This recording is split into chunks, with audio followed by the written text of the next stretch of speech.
Bonjour à toutes. Alors, je reviens vous voir en live. J'ai décidé de reprendre ces petits lives que vous m'avez tellement réclamé parce que il y a eu tellement de parcours cette année de femmes qui ont réussi à se sortir de leur schéma en suivant le processus Puissance Femme. Il y a eu tellement de partages, de témoignages audio, vidéo que vous avez peut-être vu passer sur YouTube ou sur quelques réseaux où je les partage. Je suis obligée de revenir dessus parce que déjà c'est la fin d'année. Moi, j'adore célébrer tous les succès, toutes les victoires en fin d'année. Je suis tellement fière d'accompagner ces femmes. Je suis tellement fière de leur cheminement et de toutes ces transformations que j'ai vraiment envie de vous en parler. Et puis surtout, mais parce que vous allez toutes potentiellement vous reconnaître dans ces histoires-là, dans ces parcours-là. Et moi, je me souviens quand j'étais coincée dans mes schémas à l'époque, que j'étais très très très malheureuse en amour et puis mal dans ma peau et puis pleine de complexes et en train de déprimer. Ben, j'aurais tellement aimé entendre ce genre de discours, entendre ce genre de partage. Donc voilà pourquoi je vais vous expliquer certains cas. Là, je pense notamment au cas de Lisa, le dernier témoignage en date sur la chaîne YouTube. Lisa qui était qui avait 35 ans à l'époque, là il y a 2 ans et demi quand elle est rentrée dans le programme. Voilà, Lisa a 35 ans, vit à Paris, elle a une vie active. Ça faisait à peu près 7 ans qu'elle était toute seule, ou à tourner en rond dans des histoires un peu sans lendemain, sans engagement, sans envie, voilà, des choses un peu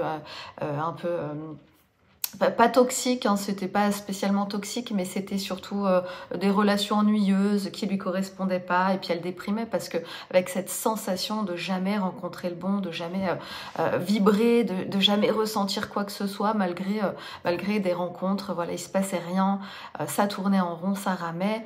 Lisa, comme beaucoup d'entre nous, allait chez le psy depuis déjà des années pour essayer de comprendre, pour essayer de débloquer les choses. Alors elle comprenait, ça c'est sûr, hein, beaucoup de sources de son mal-être d'aujourd'hui.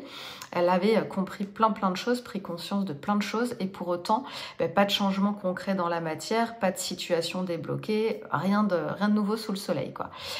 Elle est rentrée dans le programme donc il y a 2 ans et demi sur les conseils d'une de ses amies qui avait elle aussi suivi le programme et elle aussi rencontré à l'issue du programme le partenaire avec qui elle est aujourd'hui. Et donc avec Lisa, on a débloqué plein de choses, plein de croyances terribles, mais surtout un truc très ancré qu'on partage souvent. On a souvent cette croyance-là parce qu'on a été conditionné comme ça à pas trop espérer, à pas trop rêver, à pas trop se faire d'illusions, comme on dit. La croyance que c'est trop beau pour être vrai, ou que ça va pas nous arriver à nous, ou que nous on n'a pas assez de chance, ou que s'il se passe quelque chose de positif dans notre vie, ça va pas durer. Hein, c'est pas la peine de s'illusionner, voilà, ça va pas durer. Et donc bien souvent, tant qu'on a cette programmation active là en fond sonore là, de façon plus ou moins consciente, elle dirige notre vie. Et puis on peut se mettre à saboter un certain nombre de choses, pas uniquement dans le domaine amoureux, mais dans tous les domaines de la vie. Parce que si cette programmation par défaut est là, chaque chose positive qui va arriver, chaque chose un peu nouvelle qui rentre pas dans notre codage habituel, on va trouver ça suspect. Il y a une part de nous qui va trouver ça suspect, qui va considérer que c'est un danger, qui va la rejeter, qui va mettre en place des stratégies pour sortir de ça. Et donc très souvent, on peut se saboter dans nos relations amoureuses en attirant des profils d'hommes différents, des profils d'hommes qu'on recherche, et puis comme ça se passe trop bien, comme l'homme a l'air bien plus sympa que ceux qu'on attire d'habitude, on va trouver ça louche. Alors évidemment tout ça c'est très inconscient, hein, et l'idée c'est de le rendre conscient pour pouvoir le transformer, mais peut-être que vous l'observez déjà chez vous à certains endroits, à certains niveaux, des moments où vous vous dites oh là là ça va pas bien se passer, je vois pas pourquoi j'aurais de la chance, ce truc-là est trop chouette pour que ça s'installe durablement, ce mec est trop bien, il est forcément suspect, il y a quelque chose de louche là-dedans, et donc vous allez commencer à développer un radar à indice suspect pour condamner la personne, pour condamner l'histoire, pour clore le chapitre, sortir de cette histoire parce que finalement il y a une part de vous qui se sent beaucoup plus en sécurité quand elle n'est pas dans une histoire qui lui paraît dangereuse, même si c'est pour revenir au célibat, même si c'est pour reboucler dans un schéma, il y a une part de nous, la part archaïque, hein, qui veut nous maintenir éloignés de la souffrance et de ce qu'elle peut considérer comme dangereux, c'est-à-dire quelque chose d'inconnu, qui va toujours se débrouiller pour nous faire sortir des choses qui pourraient être pourtant super chouettes. Et Lisa, c'était la spécialiste de ça.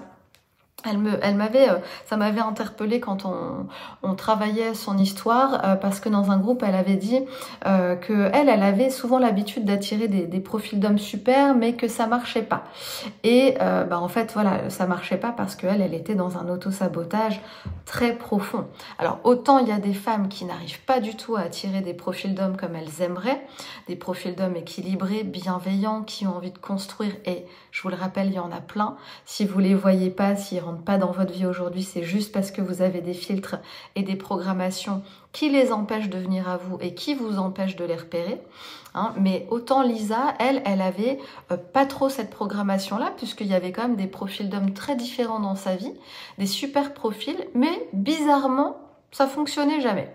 Et donc en creusant, on s'est rendu compte que c'était un énorme sabotage interne, et que sous-jacent à ça, il y avait cette croyance. Elle avait entendu elle aussi toute son enfance, moi je l'ai entendu beaucoup, c'est trop beau pour être vrai, ça va pas durer. Ne t'illusionne pas. Je vous en avais déjà parlé de ça parce que moi j'ai entendu ça vraiment vraiment très souvent, et donc pendant des années j'avais le même mécanisme que Lisa, c'est-à-dire de l'auto-sabotage total. Dès que quelque chose de cool arrivait, je trouvais ça suspect et je me démerdais en fait pour tout faire capoter tout simplement. Lisa faisait ça, et quand on a mis le doigt là-dessus, on a pu débloquer complètement. Alors il s'agit vraiment de nettoyer, de remettre en circulation cette croyance, mais surtout d'ancrer une nouvelle croyance, d'ancrer une nouvelle programmation qui dirait plutôt mais non, en fait, c'est normal que les choses aillent bien, c'est normal que des choses chouettes arrivent dans ma vie. Je suis pas là pour souffrir, je suis pas là pour cumuler des problèmes divers et variés, je suis pas là pour recevoir des miettes, je suis dans cette vie pour jouir de cette vie, pour profiter de cette vie, pour accueillir dans ma vie le meilleur, les meilleurs partenaires, le meilleur travail pour moi, le meilleur lieu de vie, je sais pas, peu importe. Mais moi j'ai vraiment décidé que j'étais dans cette vie pour accueillir le meilleur et pas pour vivre le pire à longueur de temps.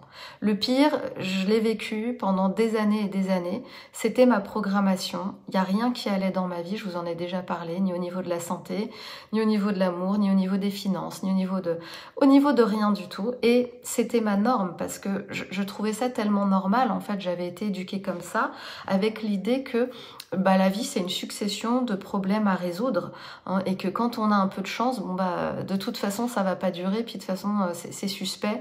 C'est pas normal, en fait, d'aller bien dans la vie. Tout le monde a des problèmes de santé, tout le monde a des problèmes d'argent. Il y a rien qui va dans ce monde. Et ce qui est vrai aussi, c'est une réalité. Il y a énormément de problèmes dans ce monde. On n'est pas dans ce déni-là. C'est simplement qu'il y a plusieurs réalités. Il y a une réalité comme ça, on y est connecté, on baigne dedans, et donc on va passer notre vie à vivre des choses difficiles, moyennes, médiocres, à régler des problèmes, à se sentir mal, à essayer de survivre là-dedans. Puis il y a une autre réalité où on peut se dire, ouais, mais il y a des gens qui vivent autre chose. Ce monde, il a quand même beaucoup de beauté aussi, même s'il y a beaucoup de malheur, de lourdeur, de laideur, il y a aussi tout l'inverse, parce qu'on est on est là pour expérimenter la dualité, tout simplement, de ce monde. Donc il y a les deux, il y a l'enfer et il y a le paradis. Et s'il y a des gens là qui ont l'air quand même de bien vivre, d'être en bonne santé, d'être heureux en amour, d'accueillir les bonnes choses et de les ancrer, de les installer durablement dans leur vie, mais pourquoi moi je serais pas capable de ça? Puis finalement, est-ce que ça serait pas une façon d'honorer ma vie que de me dire, mais je vais travailler à devenir capable d'accueillir le meilleur, de vivre le meilleur, de donner le meilleur, moi aussi, à ma vie, aux gens que j'ai autour de moi. Voilà, je vais honorer ma vie de cette façon-là, parce que je décide que je suis pas là pour souffrir, et que effectivement, il y a plein de réalités là qui s'entrechoquent, et que si je prends conscience en fait de ce monde énergétique, je peux switcher, je peux sauter d'un monde énergétique à un autre, d'un paradigme à un autre, d'une réalité à une autre. Et c'est tout le travail en fait de Puissance Femme, c'est de se débrancher, de se décoincer d'une réalité énergétique qui nous va pas, pour sauter dans une autre. Et c'est des processus à mettre en place, c'est une vraie rééducation, c'est comprendre aussi comment fonctionne ce monde énergétiquement, c'est être engagé là-dedans, parce que bien sûr on a tellement de saboteurs internes, c'est comme un jardin. qu'on entretiendrait une fois de temps en temps. Bon bah on le voit bien, un jardin, si on ne l'entretient pas tout le temps, à chaque saison, si on le prépare pas pour passer l'hiver, et que au printemps, été, on n'est pas là à faire un petit nettoyage presque quotidien, bah tout de suite, hein, les friches reviennent, ça devient la jungle. Et ben à l'intérieur de nous, c'est pareil en fait. Hein, c'est de rentrer dans ce processus continu où on va s'éduquer, se rééduquer à vivre autrement, à concevoir la vie d'une autre façon, à appréhender les choses d'une façon nouvelle, à ouvrir notre champ à d'autres possibilités et surtout à incarner ce changement-là, à l'ancrer, à l'établir très concrètement dans notre réalité, parce que ça ne doit pas juste être théorique, ça doit pas être juste des waouh, waouh, oui, c'est merveilleux, ça me donne tellement envie, et puis j'y crois tellement quand vous lisez un bouquin ou que vous regardez une vidéo ou que vous faites une méditation, peu importe. Ça, je le vois beaucoup et moi-même, je l'ai vécu, c'est-à-dire on est l'espace d'un instant transporté dans une réalité qui a l'air vraiment chouette et qu'on aimerait vraiment rejoindre. Mais concrètement, et ben boum, après ça, le quotidien, c'est que la réalité est toujours la même. On se débat dans nos problèmes, on se débat dans des relations merdiques, on se sent pas bien, pas à notre place, pas confiance en nous, enfin peu importe, il y a tellement de choses parfois qu'on peut ressentir négativement. L'idée, c'est vraiment de rester dans cette vibration, rester dans cet état d'esprit, mais surtout de le faire descendre très concrètement dans la matière, de pouvoir le vivre, de voir qu'il y a un vrai changement qui s'installe jour après jour dans notre vie, que c'est du concret, que c'est du palpable, c'est des vraies choses et c'est pas juste du fantasme dans une formation, dans un livre, dans une vidéo. Ok, c'est ce qu'on a fait avec Lisa. Elle a vraiment travaillé ça profondément avec moi et puis avec le groupe. Et puis ce qu'on voit dans les groupes, c'est que on n'est pas ensemble par hasard, hein, je vous l'ai déjà dit, on partage toutes les mêmes souffrances parce qu'on porte les mêmes mémoires, on a les mêmes croyances, c'est des histoires différentes bien sûr, mais le fond est toujours le même. Et que quand il y en a une qui amène ça sur le tapis, il y a toutes les autres qui se rendent compte à quel point ça peut résonner aussi pour elles, à quel point, oui, moi aussi je porte cette programmation et alors on va la désancrer, là on va la libérer toutes ensemble et on va créer une nouvelle réalité. Et c'est ce qui se passe pour tous ces profils de femmes que vous entendez témoigner. Vous pouvez entendre témoigner en audio ou en vidéo, eh bien elles ont fait le boulot, elles ont suivi les processus et elles se sont dit à partir de maintenant j'arrête en fait. Alors, je vous l'ai dit, c'est aussi un engagement profond envers soi, envers notre vie, à quel point on va honorer notre vie en travaillant chaque jour à vivre un peu mieux que la veille, ou à quel point finalement on va s'abandonner, on va abandonner notre vie, on va se résigner et on va se dire non moi j'aurai toujours une vie de merde, comme moi je pouvais me dire il y a des années, et puis rien mettre en place, se décourager tout de suite, se laisser rattraper par les mauvaises herbes là, du jardin et pas faire le boulot en entretenant. Donc, une autre réalité est possible, c'est ce que je viens vous partager à chaque fois dans ce genre de vidéo. C'est pas des femmes qui ont un coup de bol, c'est pas des femmes qui sont différentes de vous, puisque vous voyez, on a toutes les mêmes histoires, on vit toutes les mêmes galères, parfois pendant des années. C'est juste des femmes qui s'engagent vraiment, qui pratiquent des processus, qui décident de tout changer, et alors les choses changent. Et ces femmes-là, comme Lisa, eh bien rencontrent le partenaire qui est parfait pour elles, parce que moi j'ai tellement confiance et conscience que les choses se passent comme ça, que c'est notre alignement qui va se faire avec de plus en plus de précision chaque jour, qui va nous permettre d'attirer vibratoirement, d'aller chercher dans l'univers tout ce qui est bon pour nous, tout ce qui nous correspond vraiment. Et encore une fois, on parle d'un partenaire amoureux là, mais on parle aussi d'un travail qui nous correspond vraiment, d'un lieu de vie, des amis, peu importe, tous les domaines sont concernés. Et c'est en travaillant cet alignement, en libérant tout ce qui nous entrave, en apprenant à ancrer une nouvelle réalité, que comme Lisa, eh bien, on voit apparaître naturellement le bon partenaire. Lisa aujourd'hui, donc ça fait 2 ans qu'elle est avec son partenaire, ils vivent ensemble.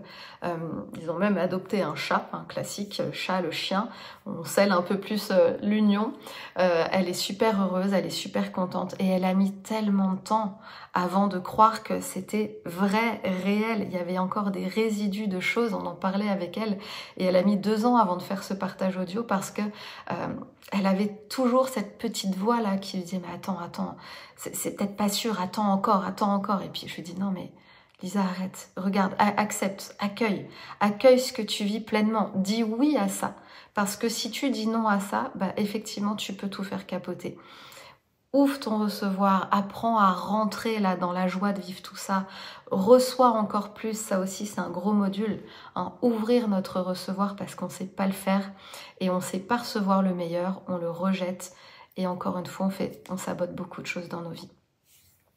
Donc je voulais vous partager ça, je vais bientôt venir vous parler aussi du parcours de Diane et puis là d'un autre témoignage qui arrive, celui de Camille qui est aussi une histoire extraordinaire et je vais revenir encore et encore vous partager tout ça parce que j'ai tellement de joie à le faire et j'ai tellement envie de vous entraîner encore plus nombreuses dans ces processus là, je vois les résultats, j'en suis vraiment tellement heureuse et voilà, c'est ma mission, je sens, je dois le faire tous les jours, eh bien, je le fais. Je vous embrasse et je vous dis à très vite.